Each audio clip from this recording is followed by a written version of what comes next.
what is now Week in Review Inworld, or Inworld Week in Review, or something. The Inworld!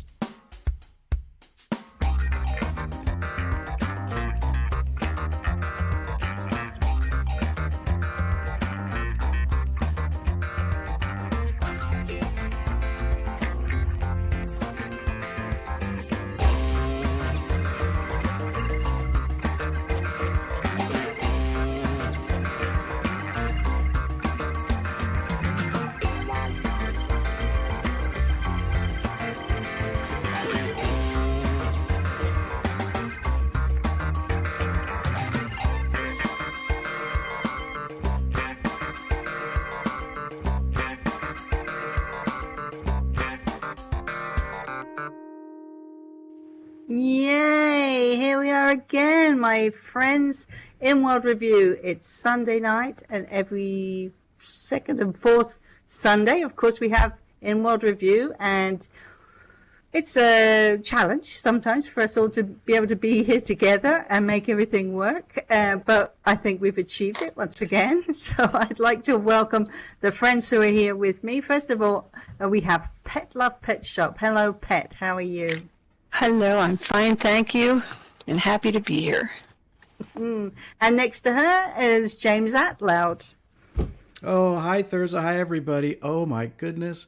We're doing our show today using In-World Voice. I don't know how many people know that typically these shows are done with something like, used to be Skype, now Discord, but another audio stream.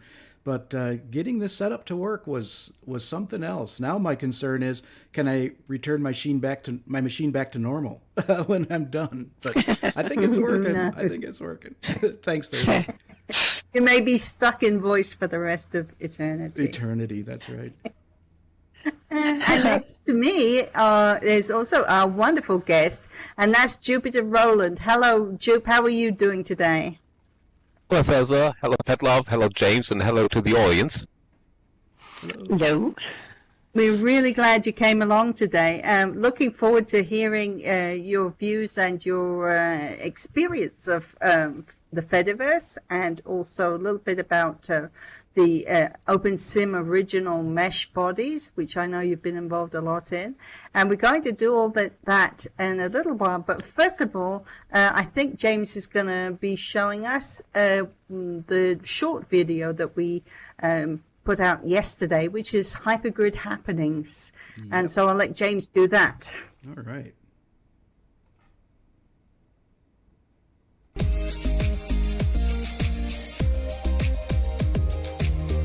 For Inworld Review, I'm Thurza Ember, bringing you another Hypergrid Happenings. As the world begins to gear up again for Valentine's Day, it's going to be another crazy busy week of events here in Opensim, but as usual, we pick just a few of the highlights. For example, on Sunday, February the 8th, there are two really nice events happening back to back.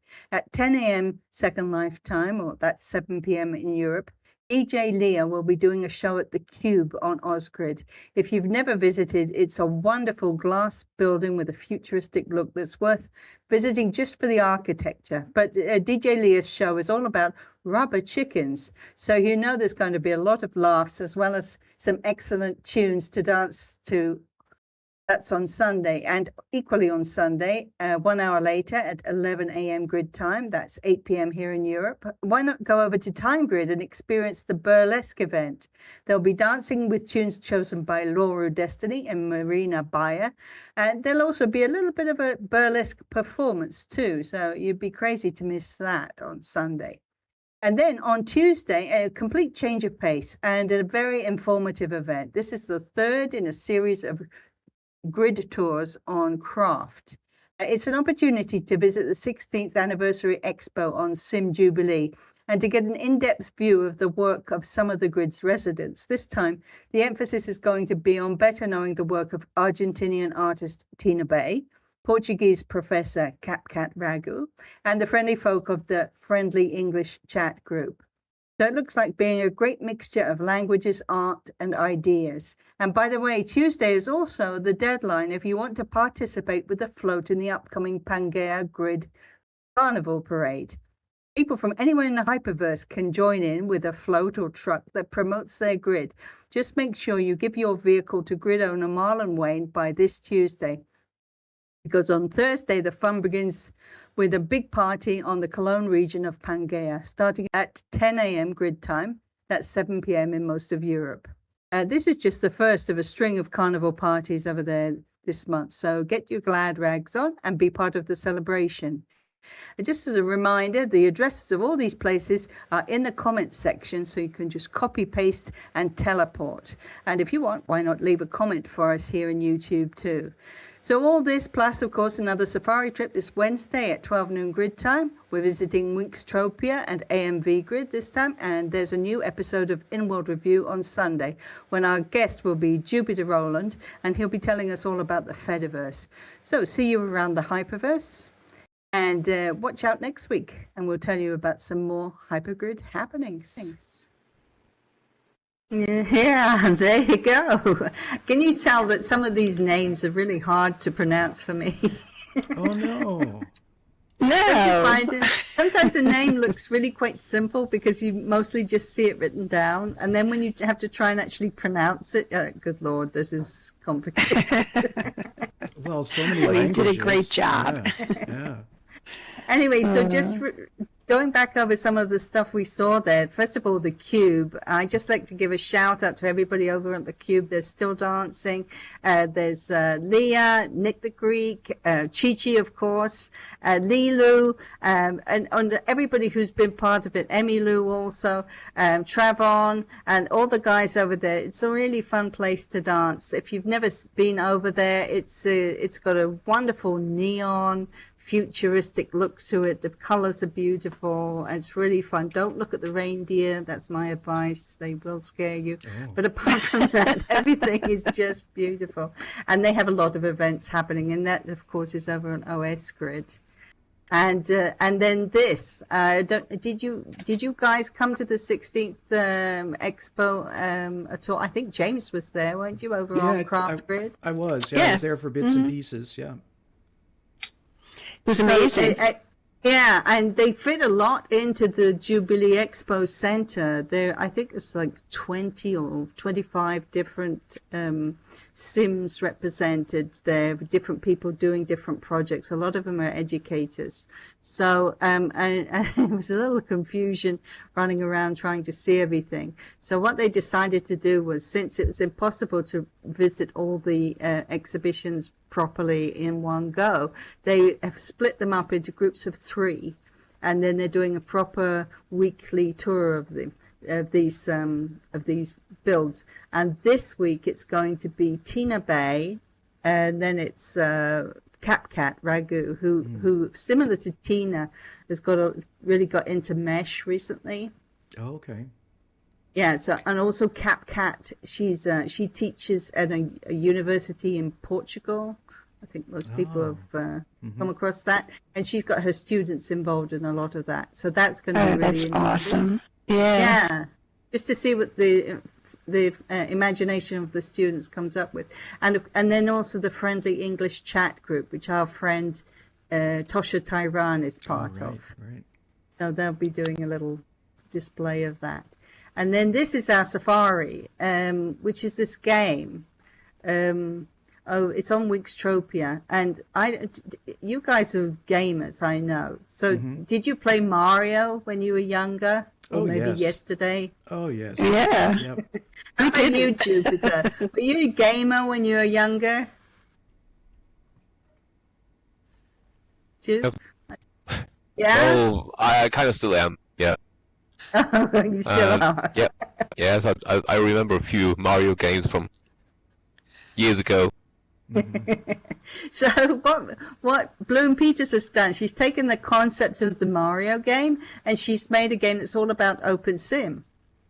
So this game has got the heroine is called Primi, and she basically goes around all the different grids and tries to get rid of problems, like lag and griefers and stuff like that. Yeah, it's really fun. You can actually play in 2 people, and so it's it's a brilliant new idea. I think it's really fun. And It's as you can see in the amazing. picture, Yeah. yeah, and so you've got an old-fashioned Game Boy type machine. So she's Oh, going to teach us great. how to do that. And so, you know, so many people come in World and they play Greedy and things Sure. like that. So this would be a different option for people to play something. And the other place we're going to is over on Alternate Metaverse Grid, and it's Marpil Grafenwalder, who we went to see her Canary Island build a while back. This is her shop, but it's not just a standard shop with just a bunch of boxes. It's like a huge arty, beautiful place with lots of different themes to it. This is an Alice in Wonderland part of the build. So I think that'll be a lot of fun on Nice. Wednesday. And then finally, of course, Pangea. I'm pretty sure that Jupiter will be there for this big Cologne event. I hope you won't be drinking too much, Jupe. You know, you do have to. I you have hope to you try do. home. Have fun. I like the photo there with the safari bus in the back. I love that safari Yeah. bus. It's a weird concoction because it's very down to earth and realistic, but at the same time you have these really strange vehicles Yeah. going around. So I do warn everybody, come early because the lag can get, you know, quite dense towards when if you're one of the last people to show up, you don't see a lot. So it's good to be there early so you really get the full effect. So that's really what's going to be going on All right. this week. So remember having- that, yeah, go ahead, James. Sorry. It was me. Yes, I remember having been there.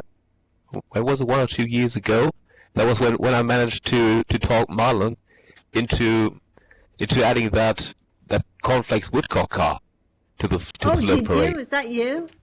Oh, that was nice of you. That was really great because that's an important part of the whole build to me to have that. Yeah. It means a lot. And of course, we've got the new sim now here on HG Safari Grid, so that's also part of it.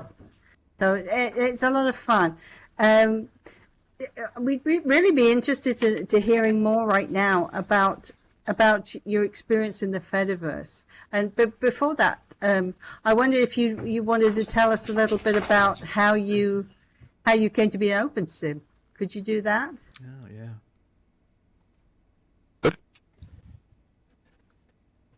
I would say I'm a rare case of an OpenSim user because I've never been in Second Life. This is something that many think Oh. doesn't even exist. It was spring 2020, April 2020. It was just a bit into the pandemic, Oh, okay. and as you all remember, I guess social contacts were reduced to minimum. Mm-hmm. I was kind Right. of bored. So I thought, why not check out some virtual worlds? Try something new. Look around these and all that. And I did not want to join some centralized commercial virtual world, also because Second Life can be costly. But then I discovered OpenSim, and I already liked stuff that's free, that's open source, and that's decentralized. So OpenSim sounded ideal to me. That's amazing. So, Wow. Yeah. and so I joined on April the 13th, 2020. Unfortunately, that avatar doesn't exist anymore. It went underwood with Metropolis when it would shut down. Yep. But Oh. I still count that day as my rest day. Oh, that makes Very so cool. much sense. Yeah, so that's interesting that you found because of the nature of open source, and open source is such an interesting concept that of course we're familiar with it in Open Simulator, but it's also sometimes it's kind of mysterious, and I feel like it relates to the Fediverse, and so. We thought today you could come and show and tell us things about the Fediverse. I'm not even really sure that I know what the Fediverse is. We all use social media to some extent. Our Discord is kind of a social media, and we find it frustrating, invasive, and I think the common comment is too commercial.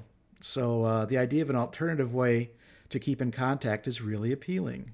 And so basically, my question is, can you give us a definition of what is the Fediverse?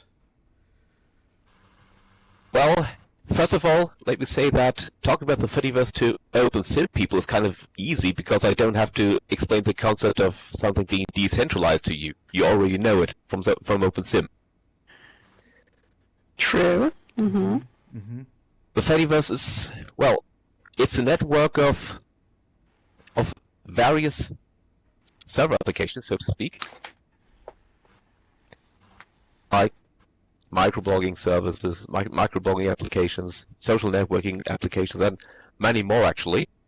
So there's one difference to OpenSim. OpenSim is basically only one kind of application, a Second Life like 3D virtual world. But in the Fediverse you have just about all kinds of things connected, and every once in a while someone comes up with, for example, something else from the world of commercial centralized silos that needs to be cloned, or something completely original that we haven't seen yet. Oh, how to explain it? What would be a name that people would recognize if you talk about the Fediverse?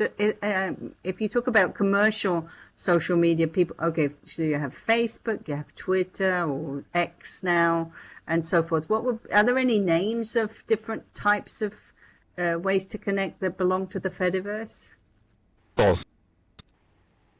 The most well-known, the most famous server application is, of course, Mastodon. Mm-hmm. I guess more people have heard about Mastodon than have heard about the Fediverse. Mastodon basically is, imagine you're on Twitter, but Twitter sucks. Like Elon Musk has taken it over, now it's bad. And you want to leave. Normally, you couldn't go anywhere except something completely different. But now imagine there are more Twitters. Basically the same software, but servers run by other people. Now, of course, it sounds tempting to change to another instance of Twitter, but how can you stay in contact with your friends who are still on original Twitter? Right. Well, that's where the Fediverse really kicks in, because all these servers are interconnected. Like you can be on one of them and still be connected to people on other servers. It's basically like the Hypergrid. Only, well, yeah. And yeah, the Fediverse goes even further. There isn't just only Mastodon. There are different other applications that put a focus on microblogging for any definition of microblogging, because nothing has a character count as low as that on Mastodon, where you only have 500 characters. For example, Misskey, which is from Japan, there's an entire software family that stems from Misskey. Like, for example, Sharkey, which is very popular now too, with many more features than Misskey, and Misskey already outclasses Mastodon in features. They have 3,000 characters, and the character count can even be configured by the admin on Sharkey. And you have Pleroma, Acoma, even more microblogging applications. And then you have kind of different things. The oldest server application that still exists in the Fediverse is Friendica. It was created in 2000. Okay. Yeah, you've heard of that? I have. It sounds familiar. Yeah. Yes, it was created in 2010 already, as an alternative to Facebook, and so it has a kind of different focus, especially in development. It has a different feature set. It is meant to be a one-on-one clone of Facebook, but it's meant to be a Facebook alternative that's better than Facebook. That takes away some of Facebook's craft, some of the things that go on your nerves on Facebook, some of the things that you may deem unnecessary, like those pesky games that people invite you to. They don't exist there. But on the other hand, it adds all the capabilities of a full-blown long-form blogging platform. So what's it called again? Sorry, I couldn't quite make out the name. Can you spell it for me? Friendica, Friendica. Yeah, yeah. Oh, so it's like a friend thing. That's really neat. Right. And if I heard of it, it would have been from being on Mal's show in the past, because he was exploring every possible software platform, and and he did like the open source as well, and the the non-centralized aspects. Yeah, I love that idea. Yeah, absolutely. Yeah, and I love that idea that there's lots of different independent servers out there, but they're all connected, and that's really the hyperverse element of it from my point of view. I love. Yeah.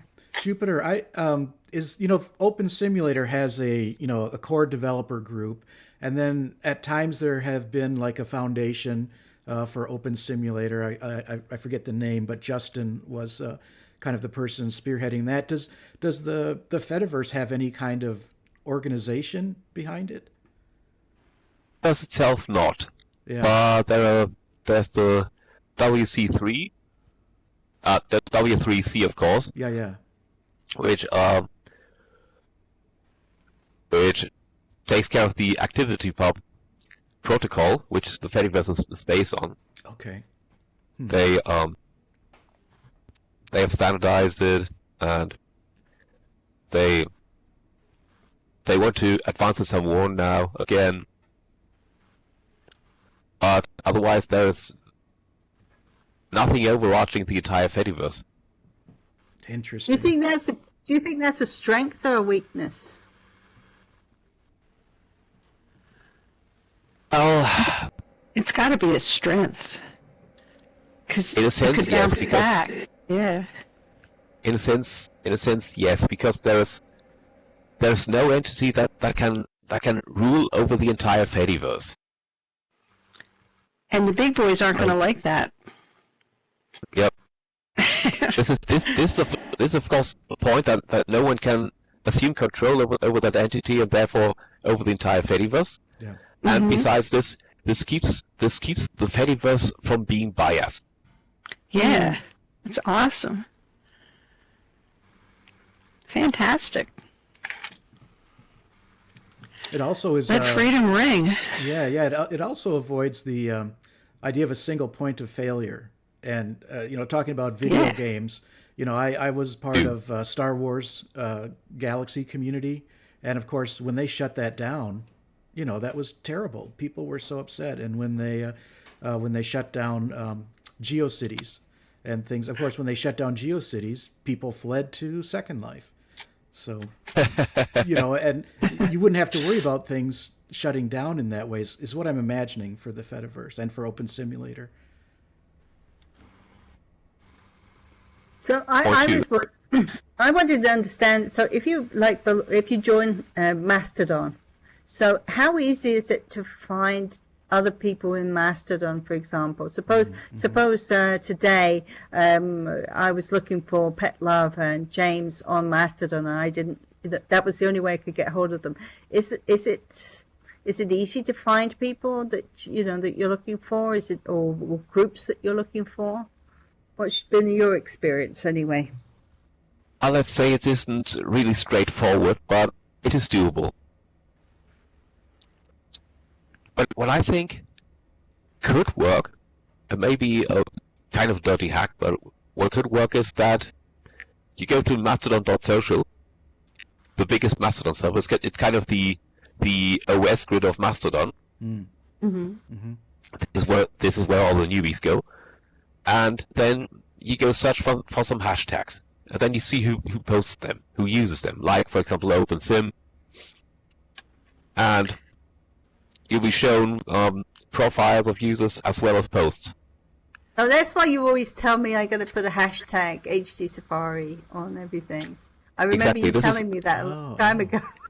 Wow. This is an important thing to know, by the way. If you come from Twitter and you go to Mastodon, neither Mastodon nor anything else in the Fediverse has Twitter's secret source algorithm that pushes certain content to you.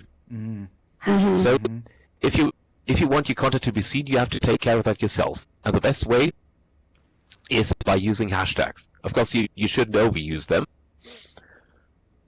but you should definitely use them. And you'll soon find out which hashtags are appropriate for the stuff that you post. Also, for example, by trying them out in some hashtag search and some instant search, and see what you find. That's So awesome. that works both ways then. So it helps you find the groups you're interested, or the people you're interested in, but then also attracts people to you. If you're using the right ones, then they find you across Exactly. across the Fediverse. That's right, Fediverse. How very interesting. That's wonderful and amazing. I have another So what- question, Jupiter. Did you get your question about friending people answered, Thurza? I think so, yeah. And I'm going to be much better at doing the hashtagging from now Yeah, on. I'll definitely take a look at that. One question I have, Jupiter, is that the Hyperverse in Opensim is a lot like the Fediverse, because you jump from different owner grids and places like that. But does the Fediverse protocol have any implications for creating one identity and going from platform to platform? And would it be just social media type platforms, or could we use a Mastodon identity and take that into Opensim, or use a Mastodon identity and take that into a Friendica type thing? Does that make any sense?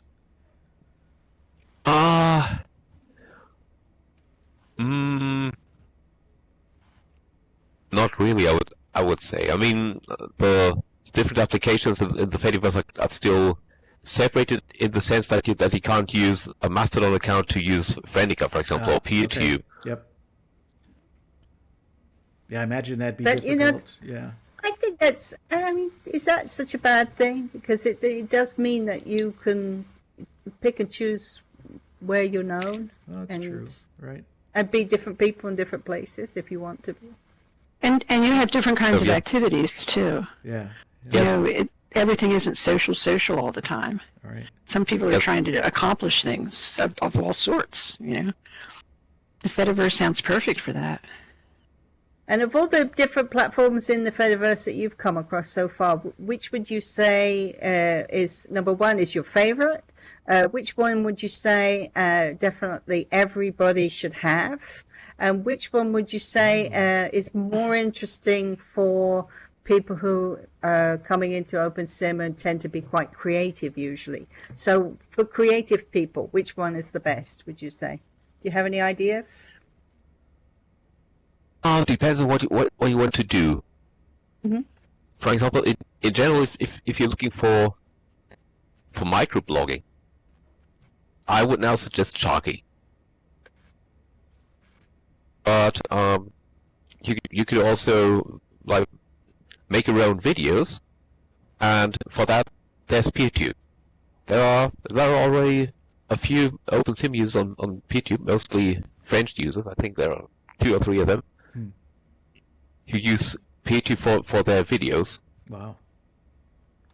Oh. I guess after the show we'll get you to give us all the names of all these different sites. Yes, and we'll please. post them in the That'd be chat. Would that be possible? A directory. Yeah. Do you have a month?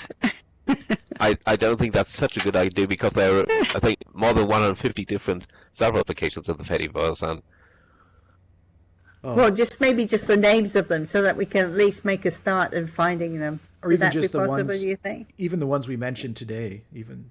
Sure. Yeah. So cool. And so, which is your favorite? You didn't say. Which one do you think is, Oh. your absolute favorite? my personal daily driver is Hubzilla. It is Oh. kind of a descendant of Friendica,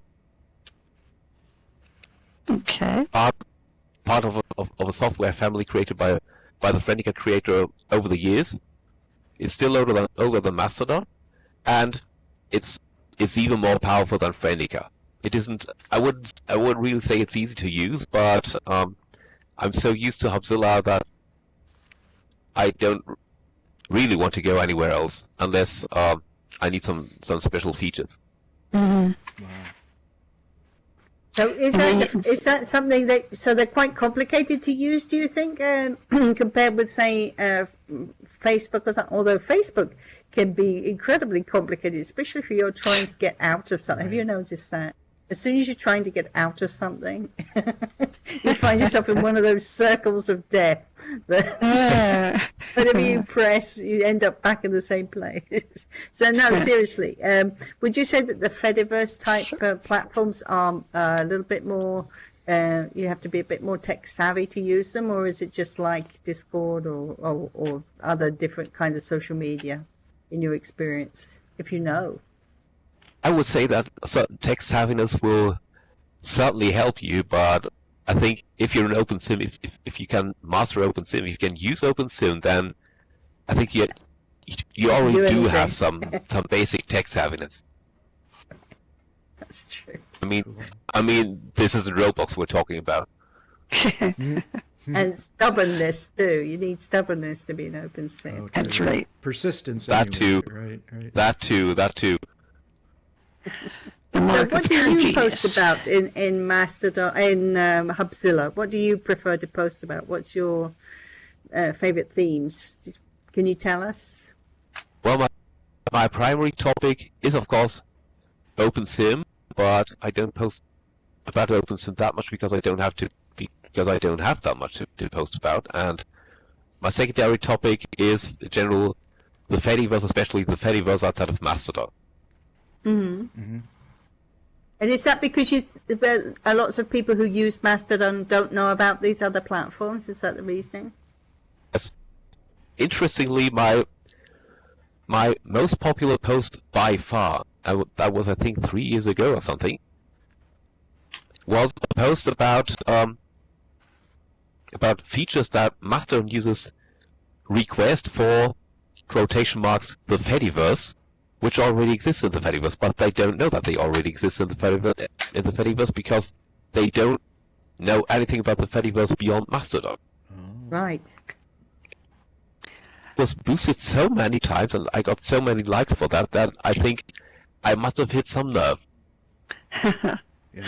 Well, thank goodness you did. You helped a lot of people. Right. Yep. Well, that absolutely, because this is, you know, these things are, unless you somebody makes you aware of them, there's no reason why you would have any idea, especially because the big social media companies that kind of steamroll over everything, you know, a little bit like Coca-Cola steamrolls over all the other drinks, you know, and everybody knows that one name.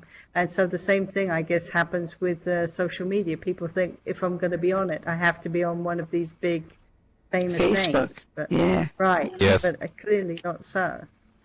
And so do all these, can you post pictures? What do people post, the people that you were familiar with, what do they generally post? Is it pictures? Is it news items? Is it fiction? What do they post? Other things is like what you usually, I think what you usually used to post on microblogging services like Twitter before it became like a kind of fame mill. Before it blew up, yeah. Mm-hmm. Yeah. When people basically ran personal blogs the size of SMS on Twitter. Like that style of, in fact they post about all kinds of things. I actually have to filter a lot to keep my stream from completely overflowing. Mm-hmm. Do they post a lot of memes? I think that's what I was going to ask you, really, because I'm allergic to memes. You know, the picture of the cat, and it says, "I'm having a bad Monday." Yeah. Unfortunately not, I must say, because I'm also on something called Streams. It's another descendant of Friendica and Hubzilla from 2021. I have 2 channels there. One is for OpenSim pictures. I rarely post there because it takes me a whole lot of time to describe my images. And the other one is it specializes in Fediverse memes. Oh, it specializes. What's Oh, I an ex- definitely did get that. Wow. What's an example of a one for me. meme? A Pediverse meme. Oh, good luck. What do I have If you there? can think of one that you can share. What did I have there? That one time, it wasn't so long ago that Amazon AWS went offline and took a whole lot of social networks, social media and whatnot with it. Uh-huh. And then the Fediverse, and then you have that picture of Leonardo DiCaprio holding that drink in his hand and grinning into the camera. That's good. These are my kind of people. Yeah. I think I Yeah. should not hang out That's over there. amazing. So there's another subject we wanted to. This is fascinating. I really hope that you will give us some pointers and some names that everybody can go out and Google and join, because it's important that we have these other options, even if we do want to use some mainstream social media. To having these other options, I think everyone would agree is super important. But I also wanted to ask you about, I know that you've always taken an interest in the project here in Opensim to make an original mesh body that is a sort of an Opensim original. And I believe that they were called, the first ones were called Ruth and Roth, is that right? They were actually called Ruth 2.0 and Roth 2.0, so the 2.0 is actually part of the name. Oh, wow, I didn't know that. Ruth and Roth, you may remember Ruth and Roth as the standard Second default Life. avatars in Second Life, yeah. Yeah. They still Yeah. exist in OpenSim. Oh, like when And- people say, "Oh no, I've been Ruthed," and that you Exactly. Okay, I got you. My hair. Like when yeah. Anyway, the idea behind these bodies was to have something better than standard Ruth and standard Roth. I mean, the difference between Ruth and Roth is just one switch, like Oh, The- nice. the gender switch in the shape. So the idea behind these was to have something to replace them, something that grids can use as default avatars or as starter avatars, or build them around, but that's originally made in OpenSim. That was the idea, because before these bodies were made, you basically had two choices when it came to starter avatars. One was the system body with painted on layer clothes with attached trims and all that. Usually this meant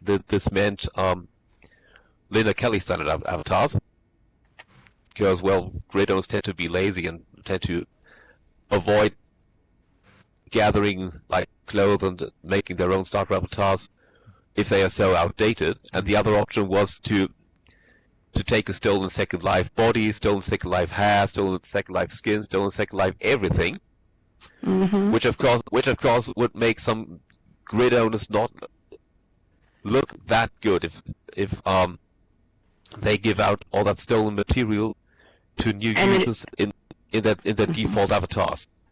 Yeah. It would infuriate the creators, of course. Of course, A lot of them. back in 2015 to 2018, over on Francogrid, which sadly no longer exists, Cherry Manga and Praline and Sandra and a bunch of the Francogrid people, they set up a thing called Fest Abbey with the idea to come up with a bunch of totally original OpenSim outfits.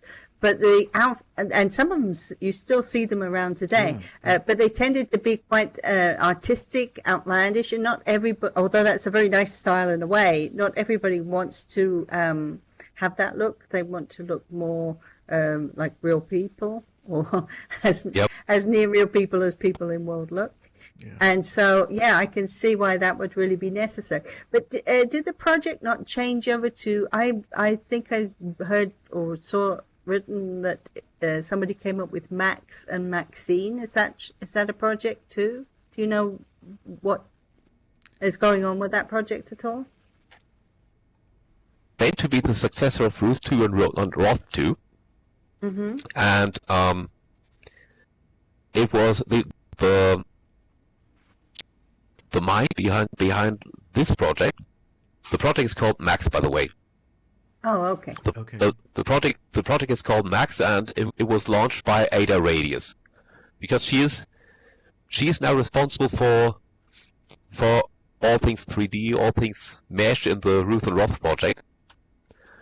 And well, her possibilities with these bodies are kind of limited, because they were made by Scheningen in ZBrush, and it was actually her who had to make a skeleton, a dev kit, but she had to make it in Blender, and she had never been able to really match it to Scheningen's body. So this by the way is well, the dev kits for the old Ruth 2.0 and Roth 2.0 bodies are kind of suboptimal, and those for Ruth 2 v4 and Roth 2 v2, the newest versions with bomb support, are bordering on useless. It's a shame that it hasn't gone forward then, really, because that would have been a great idea if it had been able to progress. Yes, and do you see any future to it? Do you see a future for this project, or the Max project? I do. I think the thing is that Ada doesn't really have that much time, and she has so many projects in Opensim. Like she's the co-owner of an Arcadia Asylum grid, where she owns it together with Kayaga Magic from Kitely, and they kind of want to build a grid-sized Arcadia Asylum museum, so to speak, and they want to exhibit Arcadia Asylum's creations as close as possible to as they were originally in Second Life. Yeah, it's hard to keep up a lot of projects. That's no doubt about it. So do you think there's a way anybody could contribute to that? If anybody watches this show and think, well, that's kind of right up my alley, what would you suggest that they could do to try and help out with that or contribute to that project? With Max, the Max project? Yeah. Yeah. Okay. This is difficult because Max hasn't even been released yet. It was announced, when was it? 2024, I guess it was, at OSCC. When the whole team was there, and they all had pre-alpha versions of Max bodies. Interesting, by the way, about Max is that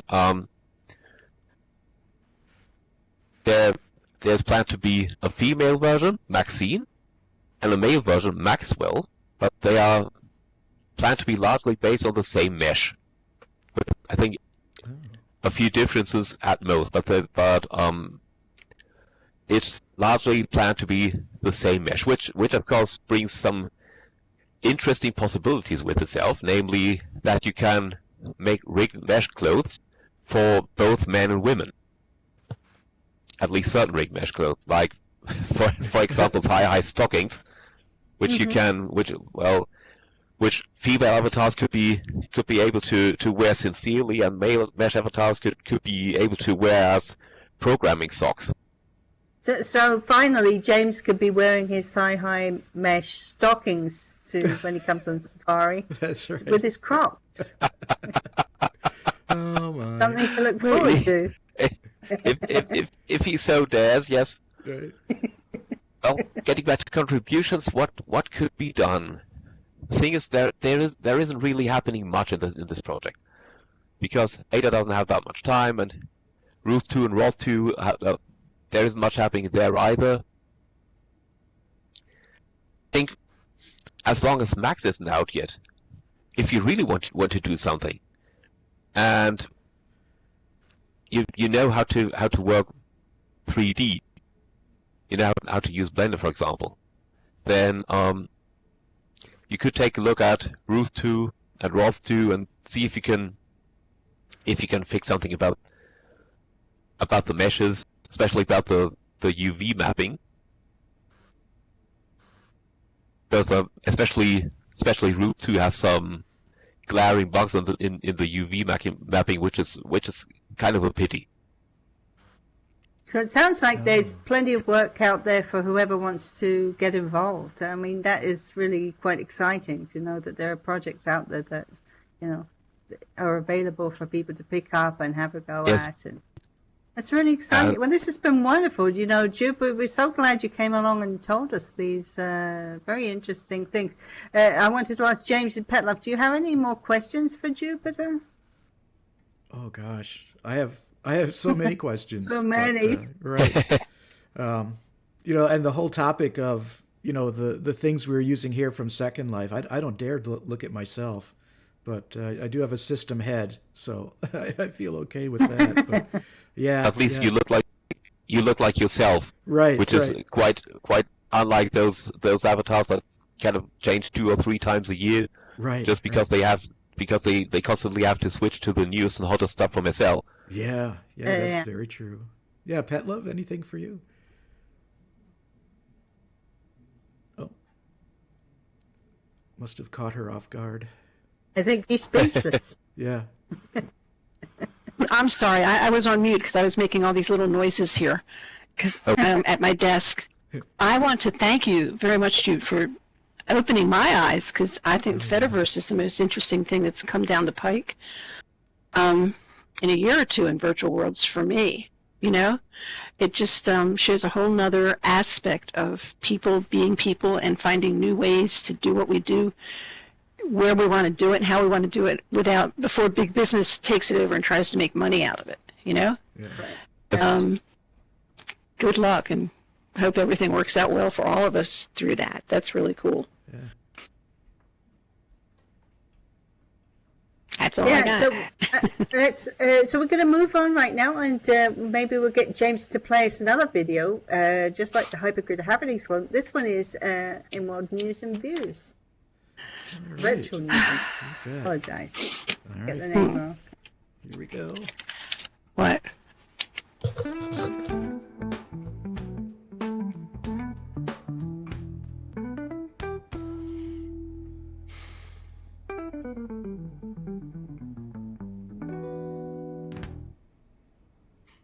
Hello, everybody. Welcome to this episode's News and Views. Today, we're going to talk about grid managers. As I was thinking about Inworld Review's News and Views for this episode, it came to me that we'd all be nowhere if it weren't for the people who manage the virtual worlds we all spend so much time in. The search for a quick, easy program to make an avatar turned out to be really difficult, and it made me realize how difficult it must be to manage a whole grid. So I'd like to just cut to the chase and talk about the different things that grid managers really have to manage and keep up with so that we can all continue to thrive. Grid managers really need to be focused on modernizing the platforms, using enhanced scripting engines, and adopting improved asset management techniques. Migrating existing software to modern frameworks, that's got to be really tricky.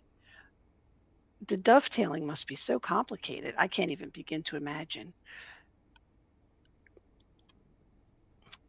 They strive for something in the context of Opensim NGC, which stands for Next Generation Core.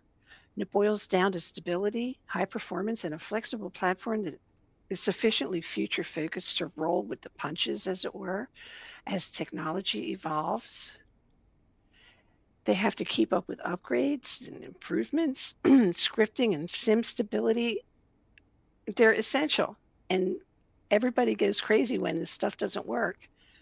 But if you think about it, these grid managers keep things working so well, we just don't know how good we've got it.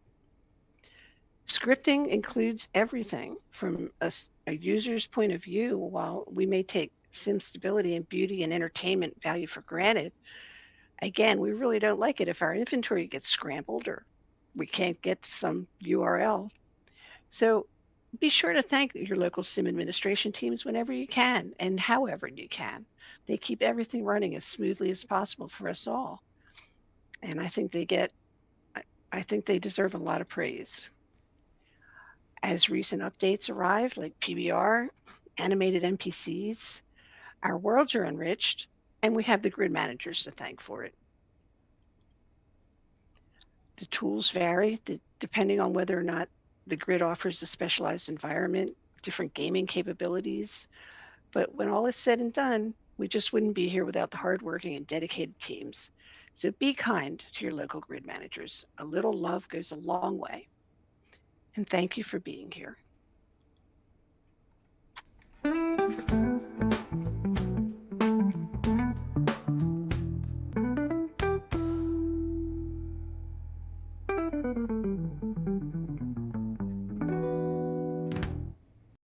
Well, thank you for that, Pet Love. And I think you also have a little bit of news for us this week, don't you? I do. There's There's one there, if you can see it.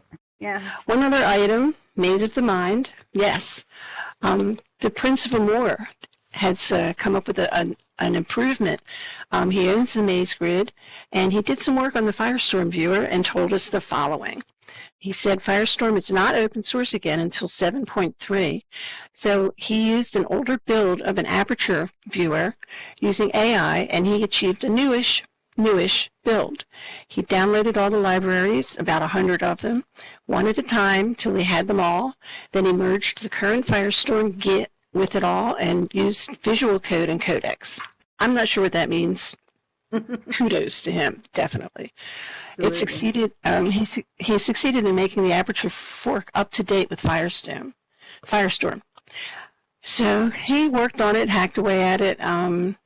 He took whatever he could of the main thread and made it into worker threads in the newer version of the viewer, and it gave him about 10 more frames per second.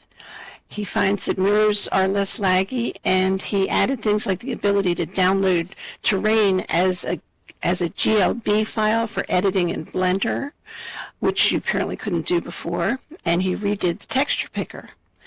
He's very happy with the way the virtual world now can be experimented a little more by so many talented people, and this improves the quality of our virtual lives, as always. He's a great man. Yeah, he's brilliant. The best thing I saw that I really understand is the increased draw distance that the viewer has. Right. There's nothing so gratifying as to really be able to see what you're trying to look at, even when it's kind of far away. And I agree, and I also think that the idea of making the pop-ups, making the windows a little different, because sometimes Firestorm can be quite confusing. You know there's a setting somewhere in there, but you've got to hunt through 3 different... Is that right? Yeah. 3 different menus, and then they're like, worse than that, trying to explain to somebody else where the setting is. That's deadly, isn't it? Mm-hmm. I don't know how to do that. And you're like, oh gosh, no. Yeah. For real. So we owe some thanks to the Prince of Amor, and I look forward to seeing the new viewer when it's out for everybody. Yeah. Now you got a photo from somebody who uses it quite a bit, I think. Oh, yeah? Is that right? And I think she sent a picture, didn't she? Here we go. Gentle Dragonheart, that's right. What a wonderful lady. That's her view. That's her long-distance view, yeah. So that's another nice thing. Things just improve, as time goes on. We have a lot of talent in these virtual worlds, and a lot of people do a lot of things, and things just keep getting better and better, and it's exciting. I really like it. Yeah, I think she wrote me a few words. She says she told me that it does look largely, for her, the feel is much like Firestorm, but she said to me the genius is in the detail and the modifications that Prince has made to the code. So, and also another thing she really liked is that you can clear your cache from inside the viewer very quickly and easily. So, it must be, nice. It's a fun view. I'm going to try using it next week and see what happens. Good. You can give us a report on news and views in the next show. Right. So, But this has been a fun show. I've really enjoyed being here today with you guys. And thank you so much, Jupiter, for being here with us today. It was really nice to meet you, Jupe. He's a great guy, isn't he? I always so often comes along on Safari and participates. And I know you're very busy also with different groups that you associate with here in Opensim. You've been in Dorina's World, which also celebrated the 60th anniversary like a month ago, didn't it? So Yes. that's you found a new home where you clearly very happy, a nice stable grid like Dorina's World, after your beginnings in the sadly ill-fated Metropolis grid. Yeah. Well, speaking of Dorina's World and grid matching, Dorina has just managed something incredible. She has not only moved the entire grid to a new server, speeding it up considerably, but she has actually managed to move the grid from a Windows server to a Debian server. Oh, wow. Wow. Oh, congratulations Amazing. to Dorina. Gosh. So you had the right. That was a really interesting point that you made there. Thank you for making that, Pet Love, and because it's right. We have to give a shout out to people like Dorina more often. They deserve the Absolutely. praise. And Jupe, and just so many people that have the depth of knowledge that most of us don't have, you know? So it's fantastic. And finally, and I apologize if you heard my dog barking there in the distance. Not bad. Finally, can I get some final thoughts from James before we leave? Oh, I guess so. No, this has been really fascinating, and I feel like I had a kind of subtle sense of what the Fediverse was, but it really resonates with me, and it really resonates with the whole idea of open source and what we do in Open Simulator with free to use, make the tool accessible, make the tool fun to use, and I think that's great. The big commercial services that really try and control us. Jupe, you mentioned the algorithm, the evil algorithm, and we face that on YouTube, of course. And so I'm might be worth taking a look at the Fediverse video platform that you mentioned. So I've got a lot of links, and I'll be doing a lot of Googling after the show. So thank you very much. And thank you too to Pet Love for coming along today and sharing some really interesting stuff with us. You got any last thoughts for us, Pet? Oh, I just wish I had a lot more time to do what I try to do. I've got a ways to go, but and I don't have the background. I can only do such surface reporting, so I hope that improves too. Yeah. Well, we appreciate you very much. Thank you. It's a pleasure to be here. And Jupiter, do you have any last thoughts and suggestions for our public at home? Right now, no. Because we're kind of running out. We're running out of time. We're running out of time anyway. It's just 2 minutes left, I guess. Yeah. We could go on for hours. I'd certainly like to welcome you back anytime you'd like to come, because I think this is a subject that no doubt is going to grow and change as the Fediverse does. Yeah. And so I'd like to thank everybody who's here on the show today, and thank our audience at home, and we'll see you next time we do another episode of Inworld Review.